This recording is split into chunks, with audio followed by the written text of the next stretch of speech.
Good day, everyone. I had an article pop up recently where the DA's minister, Dean McPherson, made a statement and actually was defending the Expropriation Act. Now, the first thing I want to say is that this is not a land expropriation act, it's an expropriation act, and it actually specifies that it's not just land. So, property expropriation, property can be intellectual property, can be many things. So this is the first thing you need to understand.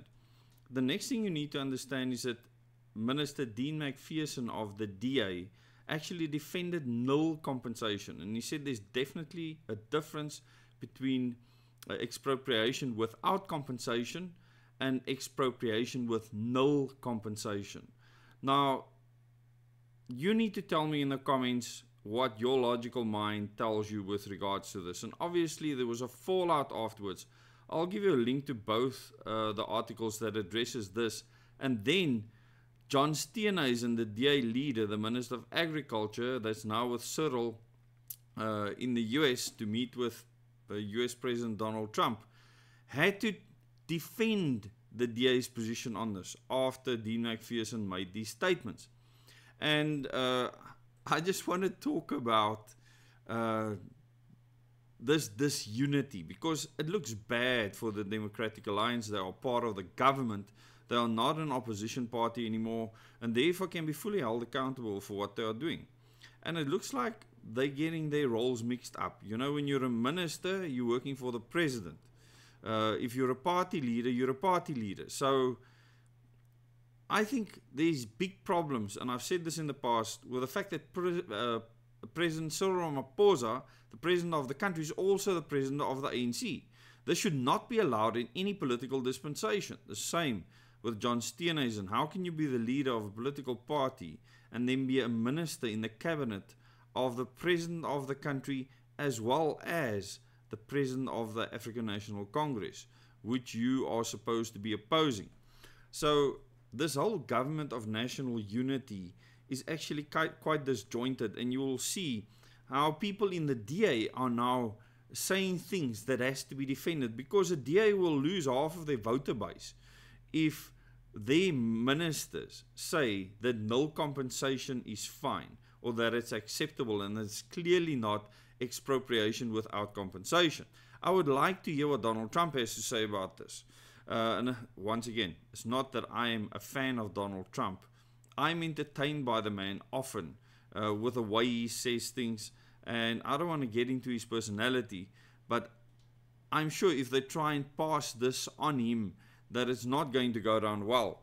But Steenhuisen clarifies DA's position on Expropriation Act, and they say, John Steenhuisen said they believe that compensation must be just and equitable, adding that they would continue fighting the law in court. So what he's actually saying when it's just and equitable compensation, that it could be just and equitable for it to be null compensation.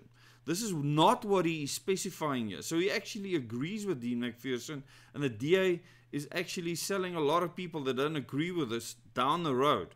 Because expropriation of land, property, etc. is a worldwide thing. It's been going on since forever. It happened during the apartheid years, and it didn't just have to do with the Group Areas Act. I mean, I know people who had their houses expropriated to build roads and many other things. So this has been going on for a long, long time. And I've never thought that the Constitution needed changing for expropriation without any compensation to actually take place. There are instances where you could actually do that. So whether it's right or not is a separate debate. It's about the confusion that these people are creating. And now John Steenhuisen is being dishonest and saying that he's clarifying something when he's actually saying the same thing as Dean McPherson. Democratic Alliance leader John Steenhuisen has moved to clarify his party's position on the Expropriation Act, insisting property owners must be paid their fair share. So what he's not saying here is that fair share can be null compensation. And this is what Dean McPherson said, and this is what the DA is actually standing on. So they are BSing people here and not saying things the way they should. But Steenhuisen said they believe that compensation must be just and equitable, adding that they would continue fighting the law in court. So they've already given up. They gave up on fighting Bella when they were lying to people about how they were going to help them. Their minister is implementing Bella. Think about this. Now they are actually promoting, Minister Dean McPherson is promoting the Expropriation Act. So how many things has the DA in this GNU actually gotten on board with what the government is doing? Next will be NHI and many other things. So I warned you that this would be happening, and I don't know how many of you were fooled at the polls during the national elections, but I said the Democratic Alliance will implement these changes faster than the ANC ever could, because they are actually more efficient. Minister McPherson addressed a panel discussion during the Nampo Agricultural Festival in Bothaville in Free State this week, where he said that no compensation on its own was a form of compensation. He said this: an unlawful act of expropriation without compensation as expropriation with no compensation. No compensation is clearly defined, and they're not the same thing, McPherson said. So let's just make this clear. This is John Steenhuisen's stance as well, that no compensation is a form of compensation. The word gymnastics and word salad and mind-mongery is unbelievable. But you need to understand that these people will do anything to get your vote and fool you into believing that they are fighting for your future. And this is why I believe we need a governance system change. We need to change the political system in this country, the way we elect our leaders. And the only way to do that is constitutional change. We need to upgrade the constitution greatly.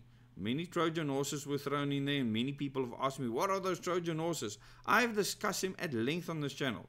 Happy watching. There's many headings that you can go and search for with regards to the Constitution. But it wasn't long before the DA responded on Saturday to clarify its position, because obviously that many DA voters, there was an outcry. They were really upset. Now this is going to happen time and time and time again. Just like Steenhuisen will go with Cyril Ramaphosa, and he says he's a proud member of the government of GNU and a member of this entourage that's going to see President Trump of the USA. And he said that he will represent the people of the country and the GNU. So what does he actually mean for the DA voters? The people that voted for the DA, that voted for specific things. Think about that and think about the system. Imagine if he were directly elected, which he doesn't stand a chance in hell of getting right. You need Oppenheimer funding to get people like that to actually be a minister. You need to understand this. You need millions of rands from the Oppenheimers to keep an organization such as the DA going, because they will not get funding from the ground sufficient to do what they are doing. And therefore, you are beholden to your funders. It's that simple. We believe that compensation in terms of any expropriation must be just and equitable, just as Section 25 of the Constitution dictates. Now, before they were going rah, rah, rah over Section 25 and up in arms, it was electioneering. They were taking you for a ride, and now he is clearly saying that he is on board. Because when he is saying here that compensation must be fair and equitable, once again, and lastly, he means that no compensation can be a fair and equitable compensation. Tell me in the comments what you think about how Steenhuisen is selling their voters out. Whether I agree with their positioning or not is irrelevant here. It's about the DA voter. How do you feel today with people making statements like this? Do you agree, or did you vote for something else? Thank you so much. Please subscribe to this channel, Beyond Politics. If you enjoy this type of content, if you enjoy the perspective that I'm giving you, this is on Double O Days Says. You will find this playlist on this channel. You can go and watch all my videos there. You can go and watch the Moments in Time and Question Everything series of videos under Double O Days, and you will be able to learn about the history of the world with regards to our future, how it's affecting our future, the people involved, the plans that were made many, many years ago. I break it down in detail. Go to the playlist Moment in Time and question everything. And then you can go and watch the 00 Des Says videos and enjoy sharing it with your friends and family.